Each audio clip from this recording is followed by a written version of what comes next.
Hanya 1% dari kalian yang mau nonton video 10 menit ini. Video ini nggak akan direkomendasikan oleh IG atau TikTok. Tapi kalau kalian nonton sampai habis, kalian akan paham betapa rusaknya landasan panduan nutrisi dan kesehatan yang kita pakai sampai sekarang. Bagikan atau tidak, itu pilihan kalian. Ini adalah rangkuman sejarah panduan nutrisi manusia. Dengan latar belakang kelam seperti ini, bagaimana mungkin mereka masih berani memakai ini sebagai panduan gizi utama, bahkan sampai hari ini. Lo bisa download file lengkapnya di link di bio gue. Act 1 The Human Baseline. Jutaan tahun sesuai kodrat dan rancangan blueprint pencernaan. 3 juta hingga 12.000 tahun lalu, era Paleolitik. Selama 99% dari sejarah kita, manusia adalah predator apex. Diet kita didominasi daging dan lemak hewani. Makan tumbuhan hanya beberapa minggu atau bulan dalam setahun. Otak kita tumbuh pesat. Tubuh kita tinggi dan kuat.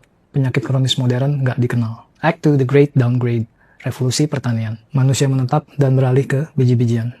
Data arkeologi menunjukkan tinggi badan menyusut, gigi berlubang, tulang menunjukkan tanda anemia dan infeksi. Kita menukar kualitas nutrisi dengan kuantitas. Era peradaban dan apartheid nutrisi. Kurang lebih 10.000 tahun sebelum Masehi hingga 1800 Masehi. Setelah agrikultur menjadi fondasi peradaban, diet manusia terpecah menjadi 2 jalur yang sangat berbeda. Menciptakan apartheid nutrisi pertama dalam sejarah. Bagi kelas penguasa seperti raja dan bangsawan, daging tetap menjadi pusat dari diet mereka. Perburuan menjadi olahraga kaum elit dan simbol kekuasaan.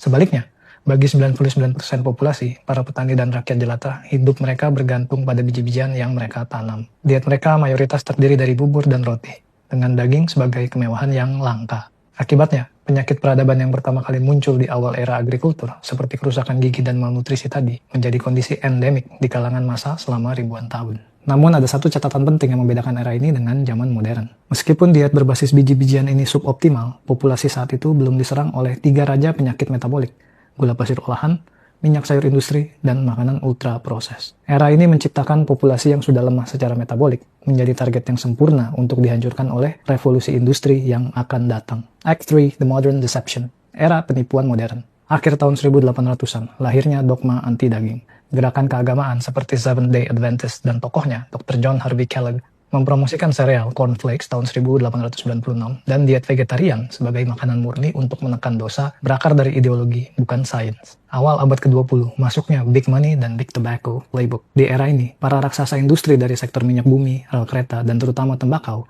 mulai melihat pasar baru yang sangat menggiurkan. Makanan olahan dengan modal tak terbatas dan playbook yang sudah teruji menggunakan marketing masif, branding, dan sains pesanan untuk menciptakan permintaan. Mereka siap membajak industri makanan. Mereka punya pabrik dan jalur distribusi. Mereka hanya butuh produk murah, misalnya sereal atau minyak nabati, dan narasi yang tepat. Dogma anti-daging dari Kellogg menjadi pintu masuk yang sempurna. Tahun 1911, Procter & Gamble, P&G, sebuah perusahaan sabun, meluncurkan Crisco, lemak artifisial dari minyak sayur olahan. Tahun 1924, American Heart Association, AHA, didirikan. 1928, paradigma Magic Bullet dimulai. Alexander Fleming menemukan penisilin. Meskipun baru diproduksi massal di tahun 1940-an, penemuan ini memulai pergeseran paradigma besar dalam dunia medis. Keyakinan bahwa setiap penyakit kompleks bisa disembuhkan dengan satu peluru ajaib, obat atau pil. Mindset ini membuat dunia medis modern meremehkan peran fundamental dari diet dan lebih memilih solusi farmasi. Tahun 1930-an, depresi besar dan normalisasi makanan olahan, krisis ekonomi global atau The Great Depression, memaksa populasi untuk beralih ke makanan termurah yang paling awet, tepung putih, gula, dan makanan kalengan. Kualitas nutrisi dikorbankan demi kuantitas. Pemerintah dan industri makanan bekerja sama untuk mempromosikan produk-produk ini, menciptakan generasi pertama yang bergantung pada makanan olahan. Tahun 1939, sang pahlawan yang diabaikan, Dr. Weston A. Price. Seorang dokter gigi, Dr. Weston A. Price, menerbitkan karya monumentalnya, Nutrition and Physical Degeneration. Selama 1 dekade, ia berkeliling dunia mendokumentasikan kesehatan sempurna dari suku-suku terisolasi yang masih makan diet leluhur mereka, tinggi lemak hewani, organ, ikan. Ia membandingkan mereka dengan anggota suku yang sama, yang pindah ke kota dan makan makanan komersial, tepung, gula, minyak sayur, dan langsung menderita kerusakan gigi, rahang sempit, dan penyakit degeneratif. Karyanya adalah bukti telak bahaya makanan olahan, namun diabaikan sepenuhnya oleh komunitas medis dan nutrisi saat itu. Kebenaran sudah ada, tapi sengaja tidak didengar. 1941 sampai 1945, Perang Dunia dan Key Rations Ansel Keys. Perang mendorong produksi makanan industri ke skala yang belum pernah terjadi sebelumnya untuk memberi makan tentara. Salah satu arsitek utama ransum tentara AS, Key Rations, adalah Ansel Keys. Ransum ini adalah bata kalori yang terdiri dari biskuit olahan, permen, dan produk-produk lain yang murah dan awet. Ini adalah awal dari hubungan erat Keys dengan industri makanan olahan dan pemerintah. Tahun 1948, Framingham Heart Study dimulai dan donasi P&G ke AHA. Tahun ini jadi titik penting ganda. Pemerintah AS meluncurkan Framingham Heart Study. sebuah studi observasional jangka panjang yang tujuannya mencari faktor resiko penyakit jantung. Hasil awalnya baru keluar bertahun-tahun kemudian. Tapi sejak awal, studinya penuh bias interpretasi dan sering dipakai untuk menguatkan narasi yang sudah diarahkan, bukan murni data. Di tahun yang sama, Procter & Gamble, produsen Crisco, menyumbangkan 1,5 juta US dollar ke American Heart Association atau AHA, membuat AHA berubah jadi raksasa nasional dengan kredibilitas besar. Dari sinilah AHA punya panggung dan sumber daya untuk mempromosikan agenda anti lemak jenuh dan menggiring publik ke minyak nabati olahan. 1950 sampai 1960-an, ledakan minyak kedelai.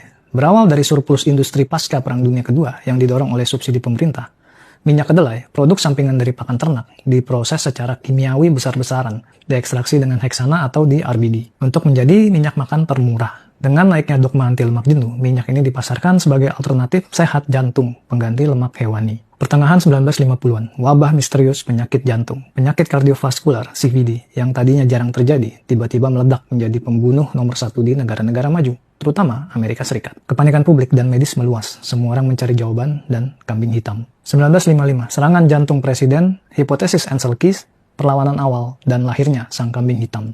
Pada 24 September 1955, Presiden AS Dwight D. Eisenhower mengalami serangan jantung masif yang menjadi berita utama di seluruh dunia. Peristiwa ini menciptakan tekanan politik dan publik yang luar biasa untuk melakukan sesuatu. Di tengah kepanikan nasional inilah Ancel Keys tampil sebagai penyelamat. Di tahun yang sama, ia mempresentasikan hipotesis lemak jenuhnya yang penuh cherry picking di WHO. Teorinya sejak awal dibantah keras oleh John Yatkin, tapi karena didukung oleh momentum kepanikan, teorinya diterima secara luas. Tahun 1961, Ancel Keys duduk di AHA yang didanai besar oleh P&G. Secara resmi menyarankan publik untuk mengganti lemak jenuh dengan minyak sayur. Tahun 1967, skandal penyuapan oleh industri gula. Sugar Research Foundation terbukti membayar 3 ilmuwan Harvard, Mark Hexted, Robert McCandy, dan Frederick J. Stare untuk menerbitkan review di New England Journal of Medicine yang secara sengaja menyalahkan lemak dan membersihkan nama gula. 1968 sampai 1973, Minnesota Coronary Experiment atau MCE, sebuah RCT ketat yang dirancang untuk membuktikan bahwa mengganti lemak jenuh dengan minyak jagung akan mengurangi penyakit jantung. Hasilnya dikubur puluhan tahun karena gagal. Tahun 1971, ilmuwan Jepang Akira Endo menemukan Mevestatin, statin pertama, awal dari kelas obat yang bernilai triliunan dolar. Tahun 1972, sang nabi yang dibungkam.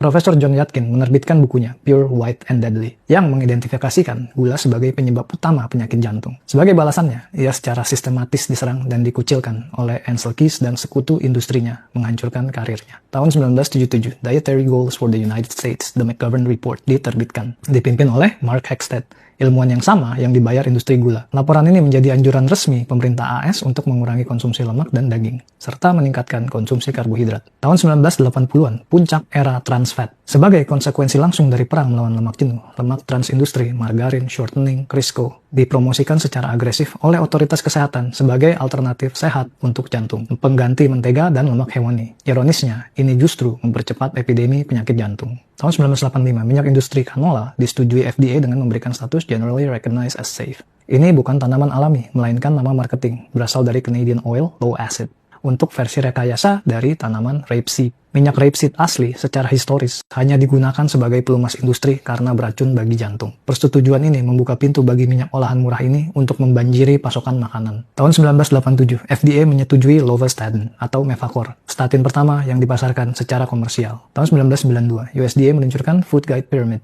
merekomendasikan 6-11 porsi biji-bijian per hari. Tahun 1993 sampai 2005, Women's Health Initiative, salah satu RCT nutrisi terbesar dan termahal dalam sejarah, kurang lebih biayanya 700 juta US dollar, dilaksanakan. Tahun 1995, metformin disetujui di Amerika Serikat menjadi solusi farmasi untuk epidemi diabetes yang diciptakan oleh piramida makanan. Tahun 2002, Direktur Framingham Heart Study, Dr. William Castelli, mengakui bahwa data mereka menunjukkan pada orang di atas 50 tahun, kolesterol yang lebih rendah justru berkorelasi dengan resiko kematian yang lebih tinggi. Fakta yang jarang dipublikasikan. Tahun 2005, GLP-1 agonist pertama, Byetta, disetujui, memulai era baru manajemen diabetes dengan membajak sistem hormonal. Tahun 2006, hasil utama dari Women's Health Initiative diterbitkan. Diet rendah lemak tidak menunjukkan pengurangan risiko penyakit jantung, stroke, atau kanker. Sebuah kegagalan total bagi dogma rendah lemak yang diabaikan media. Tahun 2015, US Dietary Guidelines secara diam-diam menghapus batasan atas untuk kolesterol makanan.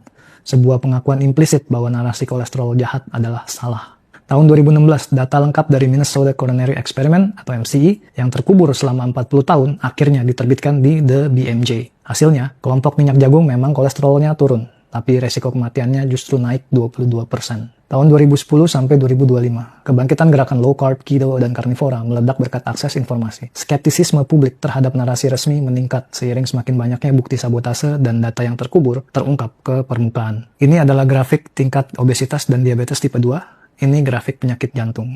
Lihat polanya.